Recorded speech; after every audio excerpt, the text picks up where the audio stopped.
Coming up on Mountain News this morning, as schools across the Commonwealth gear up to reopen, this year is coming with some additional costs.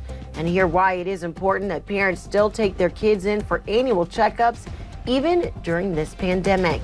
And we take you to Letcher County, where we find out how one master falconer is working to educate kids during this pandemic. Dedicated to Eastern and Southern Kentucky, this is WYMT Mountain News This Morning. Good morning, I'm Lacey Roberts. Thank you for joining us on Mountain News this morning. Today is Thursday, July 23rd. Also, like we call it around here, Friday Eve. It still feels like Monday 2.0 to me, so I'm not sure what day it is. But let's go ahead and check in with Brandon Robinson to see what kind of temperatures we can expect for today. I know we were probably hoping for some cooler ones, but that may not be the case. Well, it may be the case. We'll have to wait and see, but I do think we'll be a little bit less than 90 today, especially. I do think we'll be in the 80s today, especially when that cold front comes through, and it's going to bring a little bit of cooler air, and cool is a relative term in the summertime. Let's take a look at our line pinpoint Doppler radar this morning, and you see a little bit of rain moving out of southern West Virginia, those counties there that we cover, Logan and Mingo, and then a couple of stray showers on the Kentucky-Virginia border, and some showers over towards Somerset this morning in Pulaski County. So again, no major issues so far, but again, possibilities there. We're going to continue to watch for those stronger storms possible later this afternoon.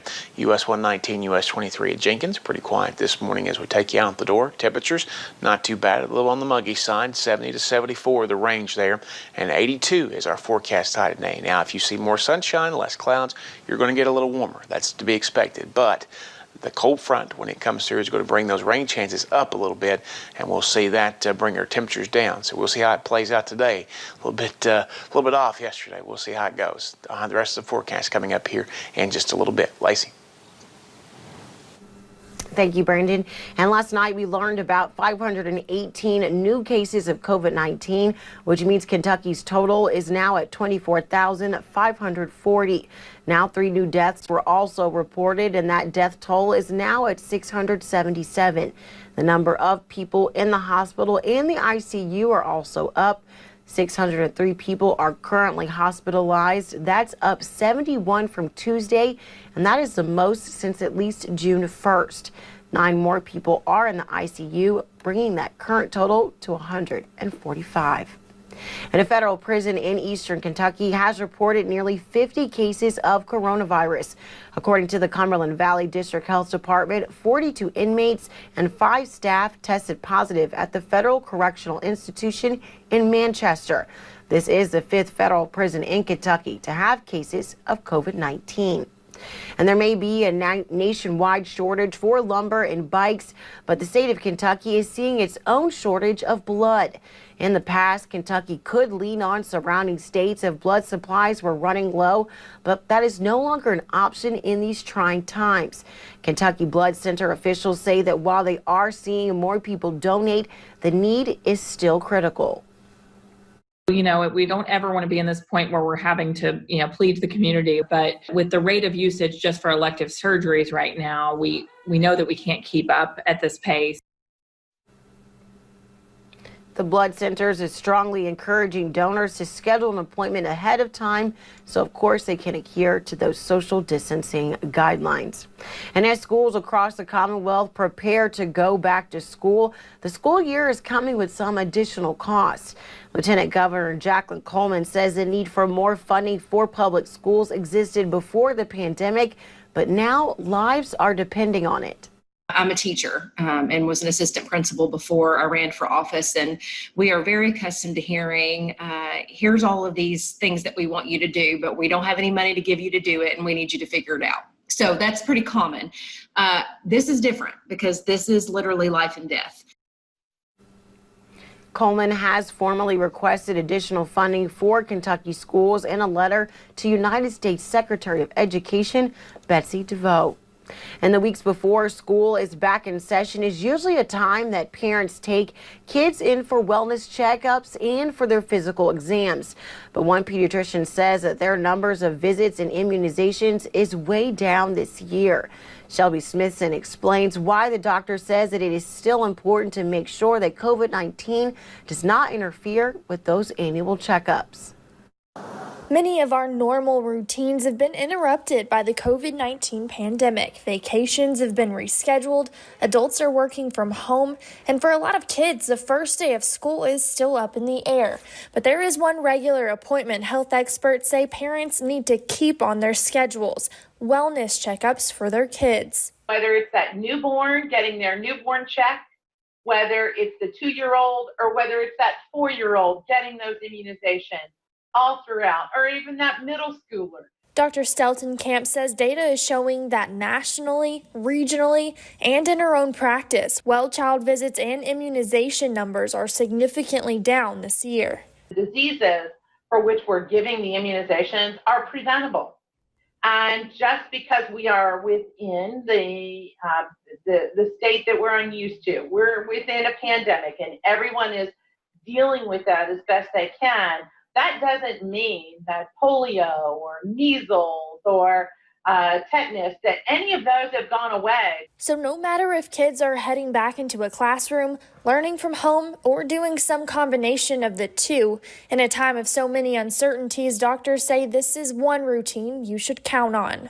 It's one thing that we can maintain that frankly is a sense of sameness during all of this craziness, this new normal that we're all adjusting to.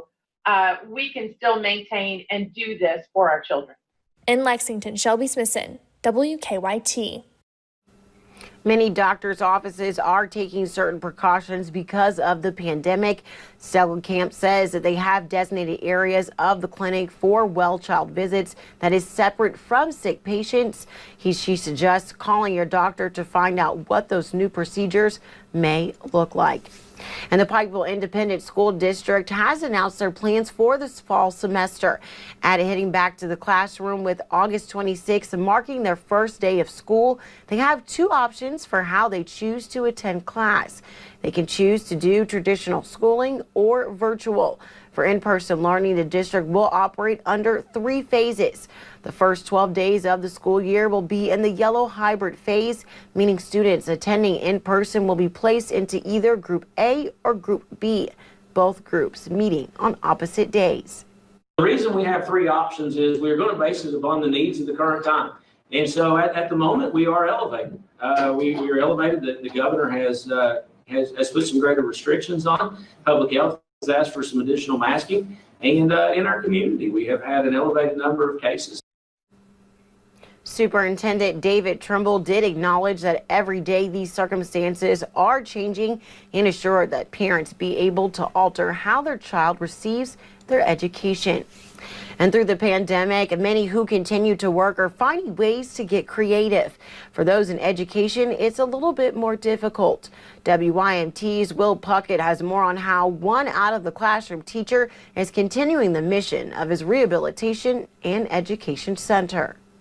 For Mitch Whitaker, these days, things are looking a little different. We would do a whole gymnasium of kids, there'd be 500 kids in there, and, we could walk around. It was always great to pull a kid out of the audience and dress him up as a little owl. We had a part of our program, and it was that interaction that we are missing now. Whitaker is a master falconer. He has taken his set of birds, many of them used for educational purposes, to schools, hoping to teach kids about the majestic animals. We have had, I'm going to say, close to 20 different species of owls and hawks and the eagle, and to get to show these at the classrooms up this close, 5 foot away, it's actually priceless. But like almost everything, COVID-19 is changing the way he's educating students. Through this, we're right here at the facility.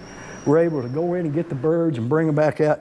It's actually made it much easier on me, which I think in turn has made it a lot easier on these guys as well. Whitaker is now standing where he puts on what he's calling zoo zooms, reaching kids in a way he never did before. So those kids were actually at home getting to see this. So I thought that was another plus, actually to it, but nothing really meets up to getting to see these guys up close. But he's finding a way to still educate in a time when all conventional wisdom is out the door. In Letcher County, Will Puckett, WYMT Mountain News. If you are interested in being in a zoo Zoom, you can reach out to the Letcher County Extension Office. And the world's longest yard sale, will continue as planned this year, despite concerns about COVID-19. Organizers say those involved will have to take the responsibility to follow orders, but each state differs. For example, some states that the yard sale runs through have statewide mask mandates, while others do not. Josh Randall is the director of media relations with the 127 yard sale. He says doing the yard sale safely can mean a big boost for smaller communities. The whole premise of the event was to try to encourage tourists and people from bigger cities to come out to a lot of rural areas. So this route for the 127 yard sale runs mostly through very rural areas, very scenic country areas. And so it really helps a lot of smaller towns and so forth to bring in some additional revenue. The event begins on August 6th and runs through August 9th.